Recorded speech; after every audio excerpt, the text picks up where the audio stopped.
Well, my high school is like renowned for having an amazing musical theater program, so I was up against it. If you know, like there was some real talent there. But I got on stage and I sang. Who got the part? Zach Steffen. Yeah.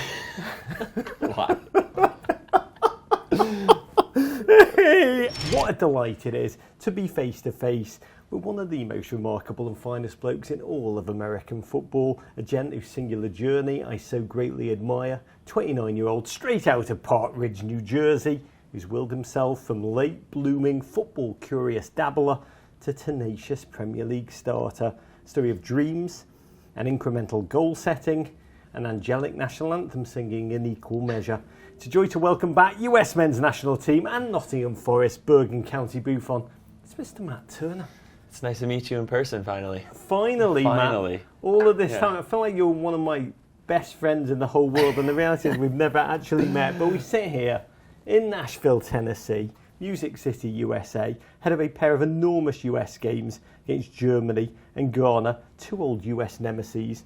You've been on our show a lot over the past couple of years, talking about the immensity of your journey. I strongly urge viewers and listeners to give each one of these episodes a visit because they are utterly inspirational. But today, we've been brought to Nashville by the power of Bud Light, the refreshing beverage that's easy to drink, easy to enjoy, and we do not come alone, because we asked our great friends of the pod to ask you their biggest, baddest questions, and they flooded us with them, Matt. Oh boy. I'm just a humble middleman here. Are you ready for some hot ones for Matt Turner, Oh, let's do it. We received hundreds of questions, and not a single one about relaxed dog, it's a dog fight out there. Thank God. Yeah. Let's put that one to bed. I think America is officially in the post-relaxed dog, it's a dog fight out there era. We are dog fought out, Matt. First question from Matt Ledlow. Matt, you're in US camp, and we know you American boys all love being with each other, but who's the one guy on the squad you've really enjoyed getting to know during the last cycle, and why? There's been so many, great relationships that have been forged. I'd say really I've gotten to know Christian Pulisic really well. We got together a few times over in England as well, and just he's a great person and super down to earth, and it's been really nice to get to know him. Is there like a real connection over there when you are over there with the American boys getting together? For sure, yeah. I think guys get together and no one understands Americans like Americans do, so it's nice or what we sort of everyone goes through being American over in England or in Germany or in Italy, wherever it is. So it's nice to have a little bit of a slice of home when you're not at home. The amazing thing about it, in England, like 3-hour drives, it feels like an eternity, but in America, that's just like, you drive that to drop your kid off at a play date. Oh yeah, absolutely, yeah. 3-hour drive is nothing. From a football perspective, which one of the new guys has surprised you the most on the field? Yeah, I'd say footballing-wise, what I've seen lately from Johnny Cardoso has been amazing. I think he's, really coming into his own. I think every time I see him, he looks like he's put on another 3 pounds of muscle, and he's just getting stronger and understanding the game well, and he's really integrating himself into the squad, and it's been really, really nice to see. He's super motivated. He loves representing the country, and so I'm excited for his future. Oh, JC is awesome. At Hat7120, this season for you has been one of incredible change. New club, new role, new opportunity. What's the biggest adjustment to your life, Matt, about being a regular starter in the Premier League? Identity-wise. Yeah, having 2 babies. I'd say that's probably been the biggest change of everything. It's man-to-man at home rather than 2 versus 1. So rather than zone coverage. Exactly. We're not in the zone anymore. We're man-to-man. So no, but I'd say just what it takes. You have to have, I feel like, a certain level of intensity every time you step on the pitch in the Premier League.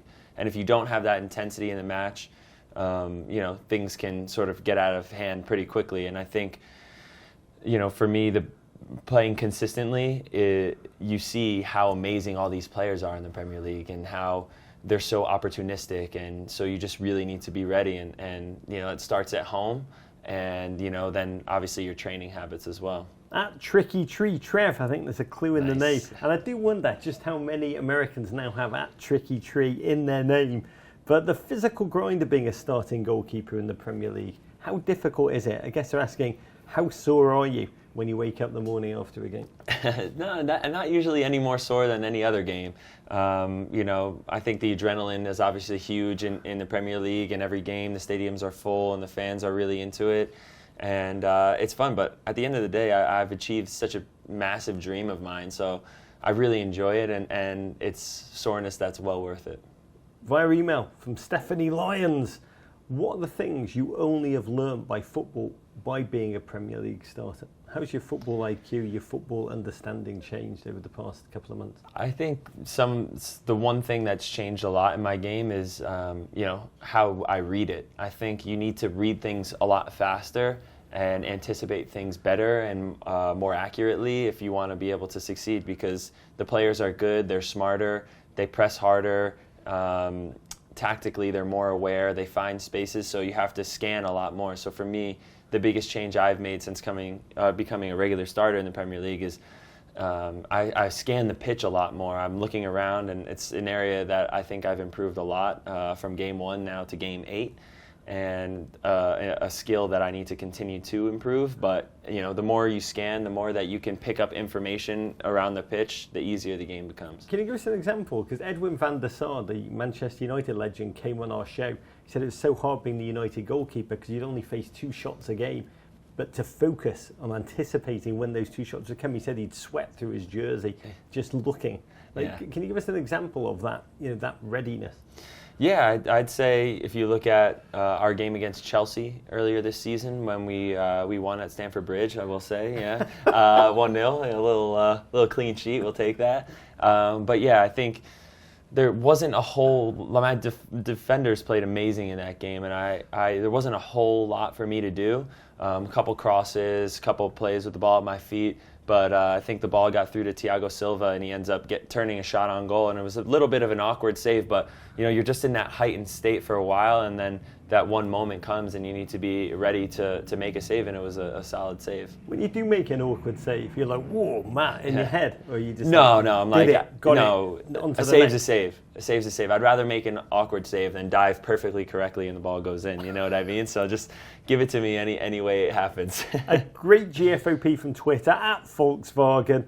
What are your thoughts, Matt Turner, on Olivier Giroud going in goal for AC Milan at the weekend? Matt, is your philosophy more outfielders are taking all our jobs, or are you a diverse workforce makes us stronger? Makes us stronger. And, I think some of the things that he was saying afterwards, about goalkeeping, it gives the sport a little bit more appreciation, or the position a little more appreciation, because it's difficult. It's a difficult job, and I was happy to see him do well, but it looked a little awkward, you must say. Yeah, well, when you got looks like that, you're as beautiful as that. You got to look exactly. After you got to keep one. your face out of all that. You got to keep your face out of all that. Is Olivier Giroud now officially part of the goalkeepers union? Yeah. When you put that shirt on and you stand in between the pipes, you're in it. You're American in it. Yeah. Union strong. At John Hub, and I love this question, also inspired by Giroud going into What was that name? At John Hub. Oh, I thought you said it's the old Canada coach. I thought you said Herdman. Oh, God, that'd be amazing. At John Herdman. Would you like to sign for Toronto? What the... at John Hub, I love this question. Also inspired by Giroud going into the net. In terms of outfield players taking over as goalkeepers in a game, if you had to pick one US men's national team outfield player to replace you in the nets, who would it be? I'm going to say Weston McKennie, probably. He's an athlete, he played different sports, and I think he also has that mentality of just like getting it done. He's got good hands. Him or maybe Christian even. Christian's got good hands, and I think he might have, he was close to being in there for Giroud. They were deciding between the two of them. It cracks me up. No, Christian was deciding for himself. The coaching staff. Pioli said after the game, the Milan manager, he said after the game, Pulisic wanted to go in goal, and perhaps he already done it, but I told him he was way too short. Exactly, yeah, exactly. So, maybe we got to give him a shot as well. Because he, having the eagerness to want to get in there. Is he good? I mean, he's athletic. I've seen him catch an NFL football, so I guess It could translate. It could translate. In Matt Turner language, it's not the size of the dog in the fight, it's the size of the fight in the dog. But I love the idea of the inner Bradley Guzan that lives inside of Weston McKinney. Yes. Once seen, it can't be unseen. At Reece Healy, who's the best US men's national team penalty taker in training? What do they do that's so clinical, and does it annoy you? In training, I don't want to give any secrets away. I hate to do that to the question. No one's watching this. Yeah. Remember that, Bud Light. When you're giving him more sponsorships, no one's watching this. I don't like going up against Pepe, because he does a good job of mixing things up. His run-up's the same, and he doesn't have a lot of tells on which way the ball is going. So I'd say Ricardo Pepi. God bless you. Yeah. The Pepi train. From talking about Olivier Giroud, one ex-Arsenal icon, to the club itself, Buffalo Gooner 78. How was it for you to hear Mikel Arteta say that there were 2 games last season where he thought about making a goalkeeper substitution mid-game? So you're like, what? How does that make me feel? I don't know. I mean, it doesn't make me feel any better or worse about anything, to be honest. My time at Arsenal was great. I learned a lot. I wish I played more, obviously, but to be in a title charge and have all those amazing memories, you couldn't even really write it up. So, it would have been nice, I guess. I don't know. But at the end of the day, show me, don't tell me. You know what I mean? Yeah, I think that's fair. Yeah. Don't tell me now. Just get it done. Yeah. From Carmen Yet in Brooklyn, watching Ramsdale celebrate with you in the Community Shield post your victory in a penalty shootout, it made it clear that you two had a tight connection. Have you been in touch with Ramsdale in the past month as he grapples with the new #1 battle? Yeah, but we have a great relationship. We talk all the time, every day, whether it be about football, whether it be about fatherhood or husbandhood, and we just talk. We have a good group between him, myself, Rob, Kieran Tierney. We still all stay connected, and we always are checking in on each other and making sure everything's good. Not just on the pitch, but also off the pitch. So yeah, we've definitely been chit-chatting. I thought a lot about the Raya Ramsdale battle for playing time, and that idea that it contains that goalkeepers can rotate just like outfield players as if they're one and the same. Actually reminds me about you talking quite candidly about how hard at times the last World Cup cycle was for you, never quite knowing your position with confidence as you battled with Zach Steffen. What is your take on whether it's possible for goalkeepers to just rotate like any other outfield player? Yeah, I've seen people talk about that, but I can't really say. I mean, it's something that's never been done, so I can't say that it wouldn't work. I suppose the biggest thing is that you would have to have 2 goalkeepers completely bought into what you're trying to achieve in that sense, and also 2 goalkeepers that are very clear about what their role is going into each and every game. So if the game state is a certain way, I know I'm going in this minute, so I can get myself ready. I can mentally prepare for that. But just to have a one-off, oh my God, he's having a tough game. You need to come in at this time. That might be a little more difficult. And also, when you're a goalkeeper that's playing, it's hard to play and succeed and do well when you feel like any mistake, the rug is just going to get pulled out from underneath you. It makes it really challenging. Everything. Absolutely, it amplifies everything. And I'm not sure, no goalkeeper, every goalkeeper feels the same way about that. You don't want to have the mentality that one mistake is going to change everything in your career and your your job in that sense. You can feel that in game. I don't know if you're necessarily thinking about it exactly in the moment, but maybe your thoughts can fleet and you might not be quite as focused for those 1 or 2 moments, for those big plays that you need to make to help the team. So with communication, that's what I'm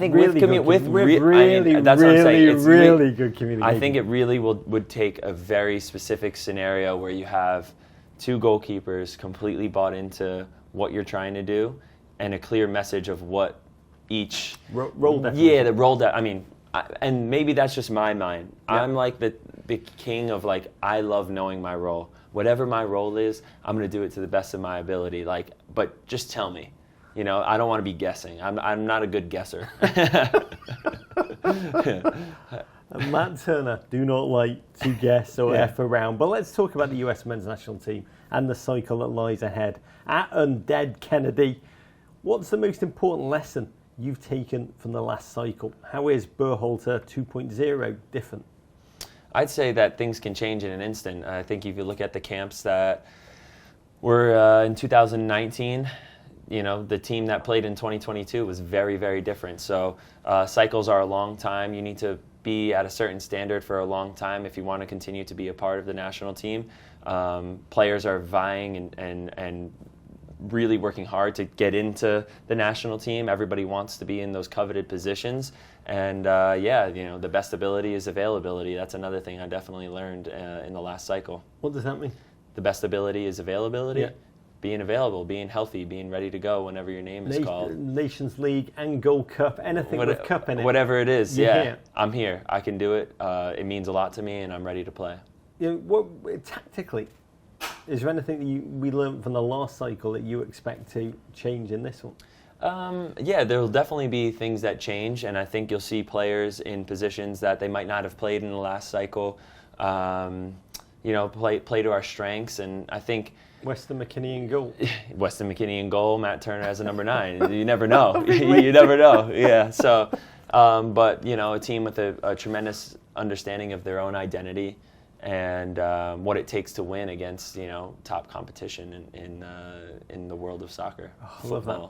Ballo, Pepe, Turner. Yeah. The upcoming game with Germany, undoubtedly the biggest game of this new cycle so far, the biggest opponent for the United States since that 3-1 round of 16 exit against the Netherlands. Internally, does this game feel the same as any friendly, like the ones against Uzbekistan or Oman? Or does it feel different? Germany, a measurement stick, almost a statement game. Yeah, I would never call it a measuring stick. I think for us, the messaging for us is pretty clear. Like, we need to learn how to win these types of games. I think if you look backwards at our game against the Netherlands, we did some really great things in that game, and it was just like the most nearly game. Like, so many things that could have just gone differently by an inch. Maybe we don't concede before halftime and it's 1-0 at halftime. Off of a throw-in, basically, we conceded a second goal. Maybe Christian scores the goal early in the game. Should have taken it with his crotch. Yeah. I think he's 1 for 1 with crotch shots. Yeah, so he might as well. Yeah. What are you doing, 100% man? record. What are you doing? Yeah, nah. But that's the game, and we were punished for silly little mistakes that we made or small little details that we didn't just perfectly iron out. And I think that we'll learn a lot from that, and going against top competition, top sides, as much as we can over the next cycle will help us, obviously try to iron those details out. Do you find yourself processing that game for a long time afterwards, those minutes, or are you just like on to the next? I moved on. I think I took the World Cup for what it was. I think in general I tried to downplay. Obviously, I knew where we were and what was going on and the magnitude of everything that we were doing, but I tried to downplay it to myself a little bit while I was going through it. And afterwards, you want to know what's crazy? Afterwards, I finally felt like I processed things. I could take a deep breath. I got so sick after the World Cup. I just had this cough and congestion, and I hadn't been sick in years. And I think my body just finally relaxed a little bit and was because I talked about the best ability is availability. I never got sick. I never got injured. I just was ready to go. And I think afterwards just your body processed. My body was you know what, you need to slow down right now, and I got sick, and then I was just chilling for a week, and I was able to process everything, and so I gave myself a week and moved on. Matt Turner sweats it out. This question connects. Sammy Slammy 69. You are a professional footballer. Don't know if you knew that, Matt. Thank you, Sammy Slammy. They always insist that they're always focused only on the next game. That's true. But the 2026 World Cup, it's going to be so massive for our nation, played right here. How often do you find your mind slipping into daydreams about it? Do you ever allow yourself to? And how do you think it will change the profile of the game in our nation? Sammy Slammy. Does Sammy have children? Because if I start dreaming about 2026, I'm going to have some problems with my wife, I think. You know what I mean? I can't possibly be thinking that far ahead. Yeah. And by the way, like I talked about with the Premier League, it takes intense, extreme focus. And if I want to, succeed in the Premier League, I have to be really focused on every single week, every day of training, every single game that I step out on the pitch. And I take every game with the same intensity, the same routine that, the same with the national team. I do the same things at home with Forest. And so that's sort of the way I take it, Sammy Slammy. That's the way I take every day. I love it. And when I do an interview, I'll interview Pep Guardiola, and I'll be right outside afterwards picking up my dog's turd. I find it very humbling. You're keeping a clean sheet, and then you're at home just dirty diaper is very humbling. So I laugh about it. I laugh about it when I get home because I'm like, I just played in front of tens of thousands of people on TV in front of millions, and I get home and I'm just like the normal man again. Like I'm just, I have duties. You're cleaning up the Fisher Price. And I'm talking about duties in multiple ways to take care of. I'm a father, and I'm a husband, and I'm a human being before I'm a footballer. So I have to, take care of all of that stuff and take every day for what it is. God, you've just nailed two of the things I most want to be in life, a footballer and a human being, both unfortunately outside of my ability. But Max in Brooklyn, via email, you mentioned recently in 2018, this is true, that you reached out to the Lithuanian Federation, who you qualified, I think, through your great-grandmother. Great-grandmother. You texted them about joining the national team and never heard back. I just love that much. And they're like, you up, Lithuania Federation? You're lost, by the way, Lithuania, if you're watching. But the current US men's national team roster has so many players who did grow up in other nations. Jedi, Eunice, most recently Ballo. Many on the outside might assume choosing a country to represent may just be about playing time.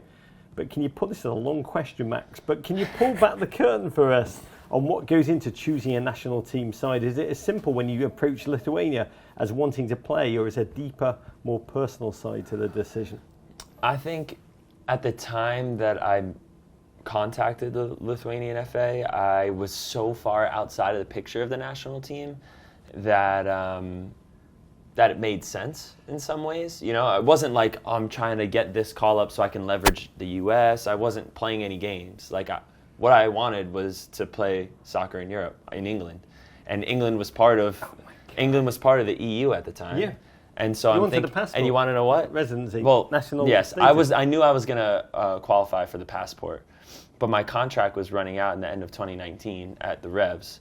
So I'm like, if I can, through the FA, potentially speed up the process, that way I can go on a free at the end of 2019, then I can go through. And and also I'm pretty sure Lithuania was in the same qualifying group for the Euros as Portugal and England. So I would have been able to play against Ronaldo. I would have been able to play against England, and it was calculated. How did you even get the text? Well, it was an email. Are you connected to the Sabonis family? No, I wish. See, it's probably better that I didn't, or I wasn't, I should say. Or we'd be doing this interview in Lithuania. Exactly. It'd be the Lithuanian role. But no, that's the thing. And then, it goes deeper, and I'm so, it would have been a great, obviously, experience for what it was, but I'm so grateful. Everything happens for a reason. I'm a firm believer in that.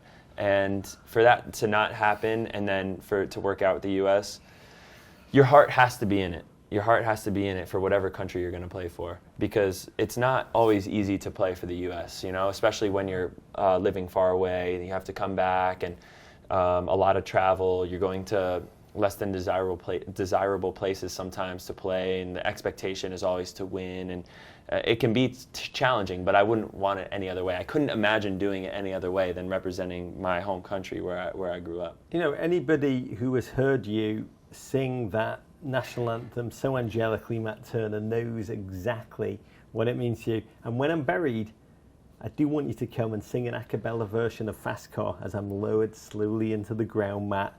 But we'll move on to the next question. Did you know one more thing, on the singing? In my high school, I tried out for the play, when I was a freshman in high school. Is this like your alternate goalkeeper story that you tried out for the play with Ditch? You can add and that then to became an Oscar winner. I'll tell you what, they didn't.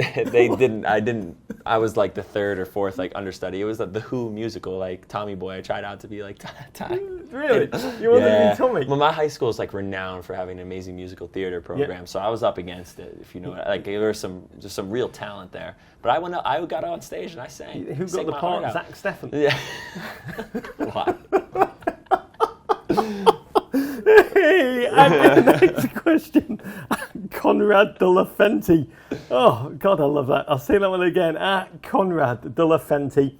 Your story is immense. The mistake you made in Fairfield as a 19-year-old walk-on, so well known. Your first game sophomore year, a long-range shot. I don't like to bring it up face-to-face. First time we meet, bounced off the crossbar, off your face, into the goal. A mistake. We all make them. But yours went viral via SportsCenter, not top 10, those bastards.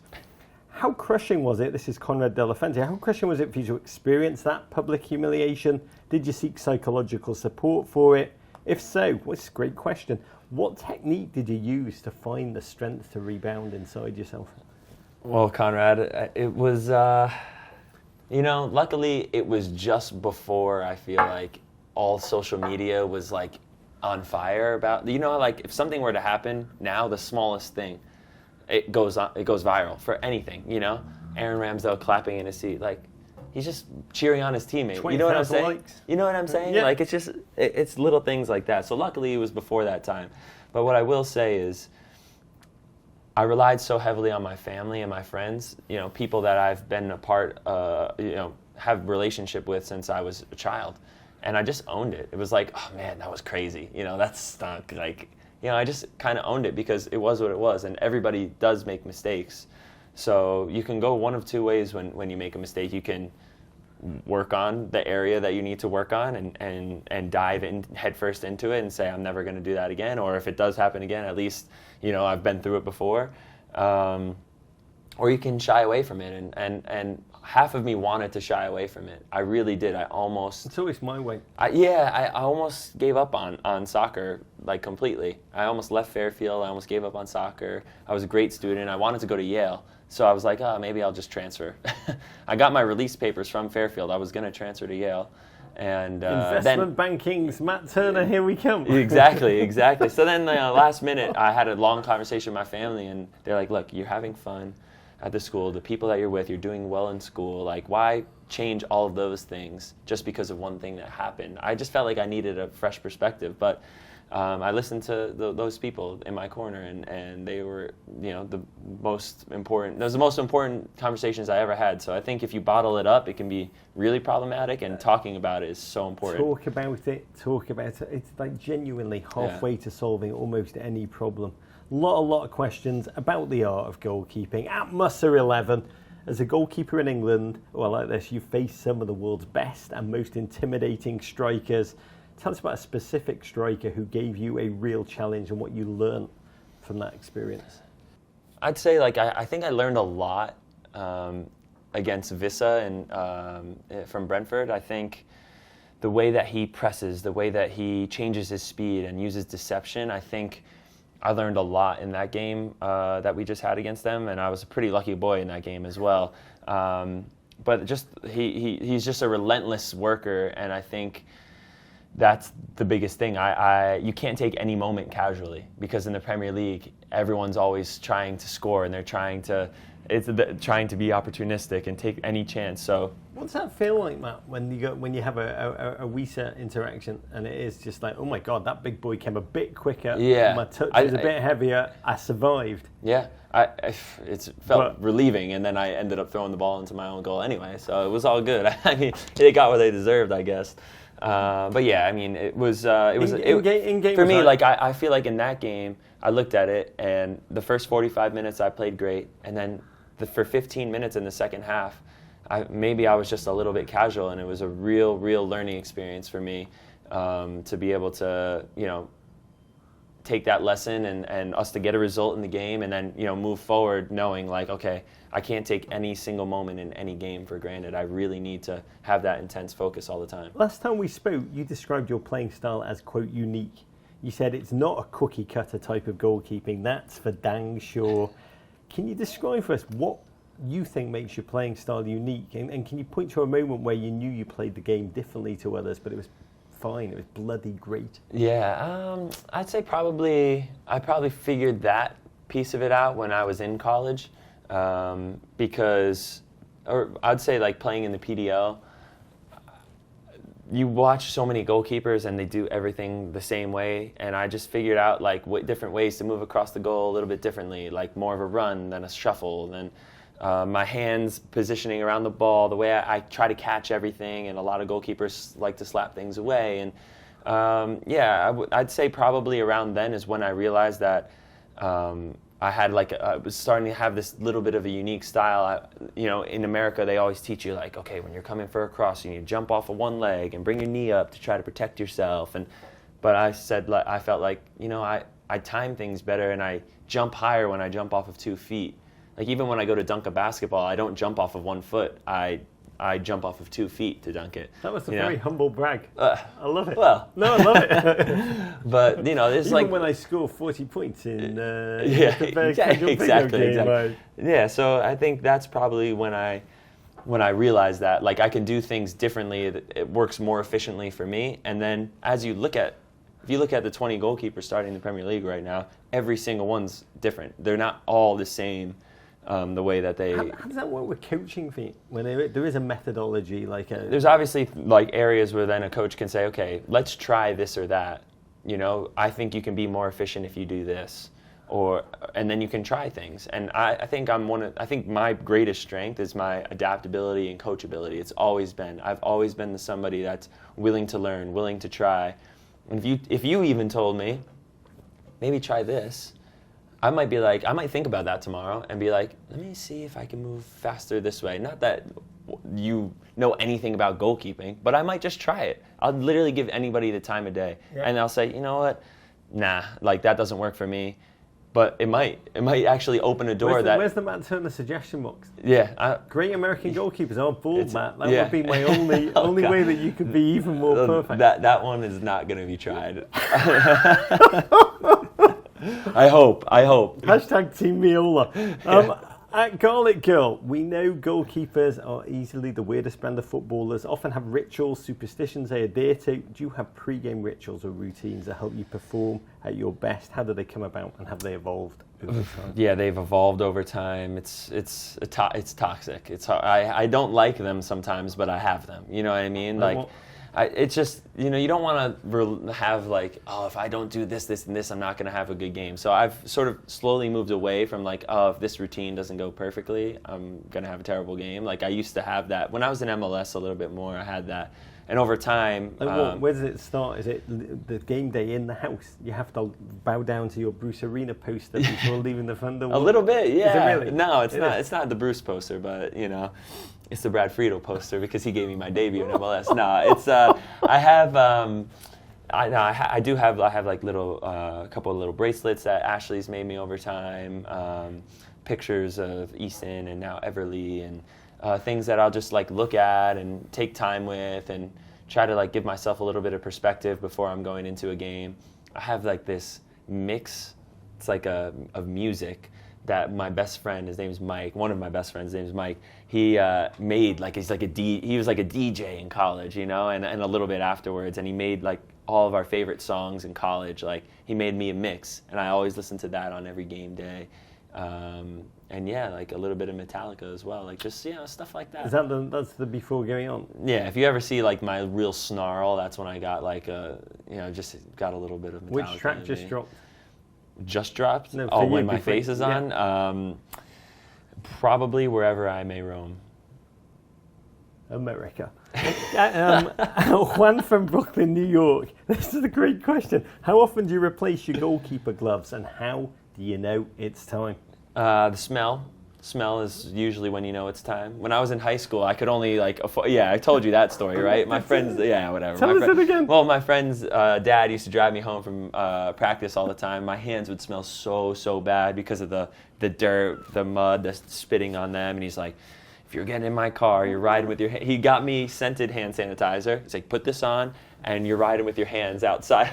It doesn't matter if it was pouring rain, freezing cold, I was riding with my hands outside of the car. When you go out the car, you take to his kids, you'd be like, your friend Matt's got a problem. Yeah. We had to talk to him. I'm giving them all the heavy hints. Well, this is Christopher Macaluso. Yeah. So he's got a problem, you know what I mean? I do know exactly what you mean. So, yeah, it's, That was when that's when it's time to smell. But now we're living in the era of unlimited West Coast goalkeeping. Yes, now we're living in the area of West Coast goalkeeping, yes. And I probably wear the same pair for West 2 Coast games. Goalkeeping.com. Yeah, it is actually. Yeah.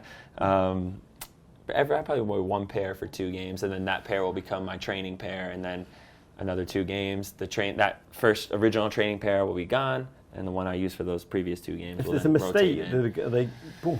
Yeah, actually, yeah. Scapegoat. Gloves gone. Gloves to the fans. There you go. Gloves to the fans. Frustration. At Merrill Tomato, which lasts longer in your mind after a game? The great save you made or the missed save? Missed. Yeah, no doubt. But things are never as bad or as good as you ever think they are. So when you watch the video back, sometimes it doesn't really matter. But I'd say, the most important thing in general is to just try to be as grounded as possible. Like, never get too high in the good moments, never get too low in the bad ones. I'm definitely way harder on myself. Yeah. If something goes wrong, then I am good to myself if something goes right. Yeah, I couldn't believe that. When the last game, when you did the post game, and you were like, "That was on me." I've never seen that before. It was amazing. It's genuinely how I felt. My team left so much out there in that game, and I just felt like in that moment, it would have been a huge boost if I was able to make the save, or I felt like I was the one that was bringing pressure on us because I got the ball stripped from me twice, and I just, I felt like the momentum shift towards Brentford in that game was down to me, and so I wanted my teammates also to know that I can accept responsibility, and I'm. Matt, which is your favourite save of all time, and why? So I don't know if a lot of people ever know that this was a save, but when we played Iran in the World Cup, they played a ball over the top, and there was a massive scramble, and Walker Zimmerman cleared it over the line. But their striker actually got a foot to the ball, and I came out and sort of slid on my knees, and he kicked it off of the my back trailing leg, and it took enough off of the ball that Walker was able to recover and clear it. So that's probably my favorite save of all time. That's how we beat Iran. That's how we beat Iran. Not a lot of people with the crotch region of CP10 and the lower buttock of Matt Turner. Exactly. But that's probably my favorite save of all time. Yeah. English culture at Mikey D Beach. What's your funniest living in England story? A moment when you realise just how different England and America really are. Oh man, I mean, there's probably so many that first of all, I mean, you can't just go and get a coffee. You you can't just go and be like, "Can I get a coffee?" They'll be like, "What kind? Do you want an espresso? Do you want it's always an espresso drink?" You know what I mean? It really bothers me. Yeah. It does. Yeah, I wish that I could just go somewhere and I could just get a nice cup of coffee. Tell us how does a little pint of Joe? How does Matt Turner like his coffee? Just a little tiny bit of milk in it. Splash of milk. England, if you're listening, just remember. Yeah, but in terms of oh my God, this is so different. Anything healthcare related, very, very different. You don't like the leeches that they okay, so they're like, okay, you can have your baby private, or you can do it through the NHS. But if you go to the NHS, you have to bring your own sheets, you have to bring your own towels, you have to bring your all your own stuff that. Yeah, then we're like, I'm not sure we're going to go the NHS route. Well, my wife was like, we're not. And I was thinking to myself, well, I haven't been paid yet by Arsenal, so I don't know what we're going to do here. So that's probably what it is. That was probably the one. At Mark's Boring One, many Americans worried about your living conditions with the most serious heavy-hitting question. Matt, have you found good bagels in Nottingham? Not yet. It's really sad, actually, but it's painful. Yeah. Well, you know what the problem was? The whole bagel fiasco at Arsenal, so I lost a lot of bagels there. Yeah. But I was reimbursed. They were fine. Yeah. But you got a delivery from the place. But I think I actually accidentally left a bunch of frozen bagels at Colney, so I never brought them up. So my dad is coming out to Nottingham soon. He'll bring my John's Famous Bagels out with him. John's Famous Bagels.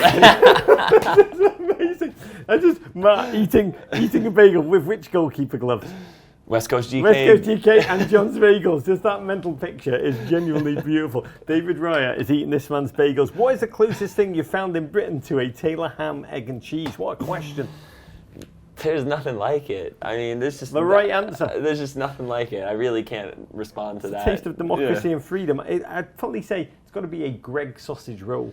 I do believe. I've actually still never had one of those. What? I've never had a Greg's sausage roll. This is incredible. You can actually order anything from Greg's because pretty well anything you order does taste vaguely of sausage rolls, which is one of the great magical things about that. But it is. I know it's Greg's with 2 G's. Good Lord, it is. It's triple G's. I know.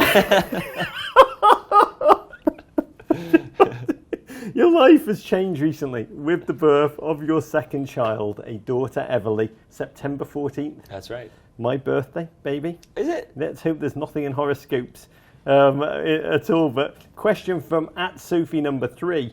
I remember sometimes a few years ago, Sasha Kleshtan, then when you were at Red Bull, said having a new baby was the hardest thing he'd experienced while being a professional athlete, trying to balance both those roles. Now that you have a second kid, needs a black belt in parenting, how have you found that balance of family, club, country changed? It's really difficult. I will say it's he's not wrong.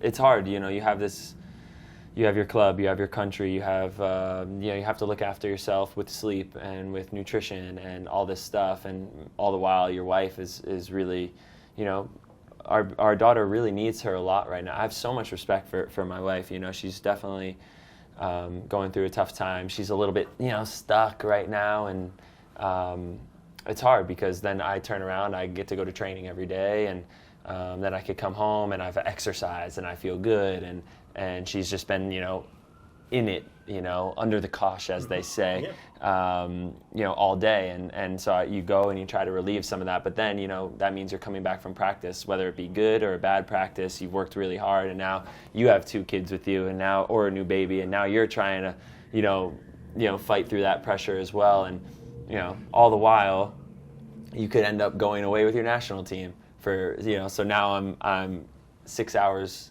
behind her every day, and I'm not there physically, and then because of the time difference, it's hard to be there emotionally as well all the time. So you have this parental guilt, you know, this guilt that you want to try to be there the best way you can, but it's really difficult because, you know, you're also you're on the road. This is your job. You're trying to provide. It's a tough balance. It really is challenging. But again, for my wife, I've the utmost respect for her and everything she's been able to do. And the police are coming for us. We always forget that footballers are human too. One of the things I do love most about you, you are the most human footballer. It's impossible to talk to you and have that thing forgotten. It's always on the table. At John O'Kills, we've already discussed some of this. We know you're a musical gent. Thank you, Mike. From where's Mike now? The great DJ. Oh, Mike, yeah, he's in North Jersey. He is still. All my boys are there. Still doing the. Still fist pumping. Oh, yeah. God He bless. actually just had. Actually, shout out to Mike and his wife. They just had their first as well. Oh, Mike. Their first child. Mazel tov. Mike is DJing harder and longer than he ever has. I have no doubt. But we've long said you have the voice of an angel. If we were to ask you for a quick Matt Turner mixtape, and we know there is one now, we know it ends in Metallica. 3 songs you're listening to. On a match day, or just like, in or your just car in on the way to the match. In the car on the way to the match. Yeah. Oof. All right. So, well, I won't go that route. I know I have 3 that I can give you. They're okay. Eminem related. Like all of them. I like all of them. No, I'll give you 3. 2 will be Eminem. So I like Infinite. Infinite, I think, is one of Eminem's most underrated songs. I think he's just like flows really nicely on it. Super, super awesome. Rabbit Run, another Eminem song. At the last lyric of that is like, if I have half a chance, I'll grab it. Rabbit Run from 8 Mile soundtrack. That's a good one. It's a motif. That's a good of your one. life. Yeah, but yeah, exactly. So that's usually one of the last ones I'll listen to, and I always like to listen to "Stick with You" by the Pussycat Dolls. It's one of my favorite songs ever. Because? It just reminds me of my wife, and yeah. God, you are a beautiful incredible. song. Getting into that headspace just before you go on the field. Well, so that would be like earlier in the day. Yep. I listen to that, Yep. and then the Eminem comes later. God, I love it. The story about the like half chance. Is that a crescendo when they when you build up into it, something like that? Yeah. Give me half a chance, I'll take it. I think Eminem may have been... Half a chance, I'll grab it. Half a chance, I'll grab it. Eminem may have been talking about the Iran bum save, but Geraldo Carlos via email, Matt, your story is inspiring. If you had to choose a Hollywood actor to play you in a movie in the 2026 US Men's National Team World Cup journey, who would it be? And what would the movie be called? I know it will actually be on Turner Movie Classics. Oh my goodness. Who would it be? Who would it be? Who would it be? I've never even thought about that. Olivier Giroud. It might as well. He's handsome enough for it. He can do all his own stunt Yeah, work. and he can do all his own stunt work. So yeah, maybe we'll go Olivier Giroud. Which actor would Oh it be? man, Bradley Cooper maybe. It would be. He's got the eyes. Yes. He's got the longer face. he He's way more good looking than I am. He thinks he's got the singing voice, but he don't have the singing voice. Is that what you think? I do think. He has the singing voice. No, I think he thinks he's got a singing voice that's like yours, but if he... Oh, okay. I was going to say, I thought you were coming at Bradley Cooper there, because I think his voice was solid. I think it is. I think it's very okay. solid. We're on the same page. But I don't think it's as good as yours. I mean, it's I appreciate that. It's like Pavarotti, Domingo, Matt Turner. You know, Bradley Cooper is very good, but it's just not in that echelon. I bet you, I would put money on this. If Bradley Cooper went to your high school, which was, remind me the name? St. Joseph Regional High School. Plug it. There you go. And the gloves again. And West Coast Goalkeeping and John's Famous Bagels. If Bradley Cooper went to St. Joe's and he auditioned to be in Tommy, I think he would have come fifth. I think there was that much talent in there if you were fourth in the roster. I appreciate that. And like by the way, I'm sticking with it. I actually think a young Nicolas Cage would be you. See, people have said that to me before. They do. I look like Nicolas Cage. I think genuinely, Raising Arizona hero Cage could play Matt Turner. What would it be called? Underdog Story, DAWG. God, he got it in! He got it in! Trademark. Matt Turner's agent, get on that trademark right now. Oh my God, that's amazing. And it will be about winning, please God, in 2026 at Mike DeKiko. Last question for you. How are you so amazingly awesome at being a human? I guess what Mike is asking, Matt, do you have a life creed, Matt Turner, that I guess we can all benefit from, even people who are dead inside like me? Not really.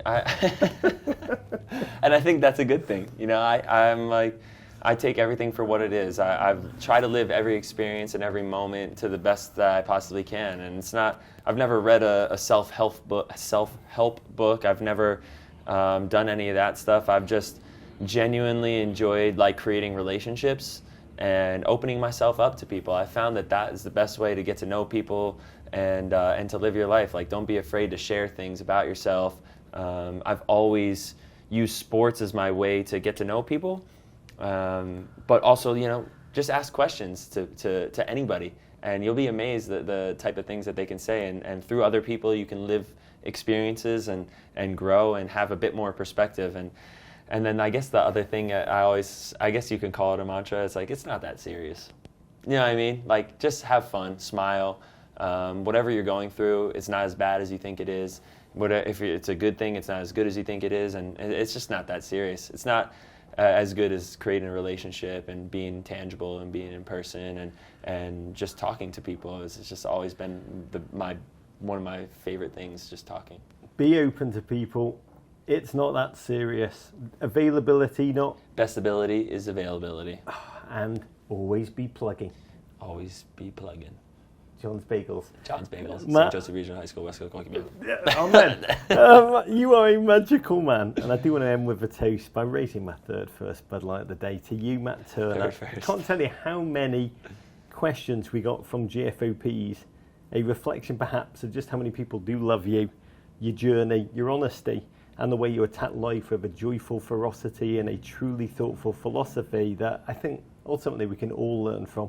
To you, your growing family, your team, and the US men. Courage, Matt.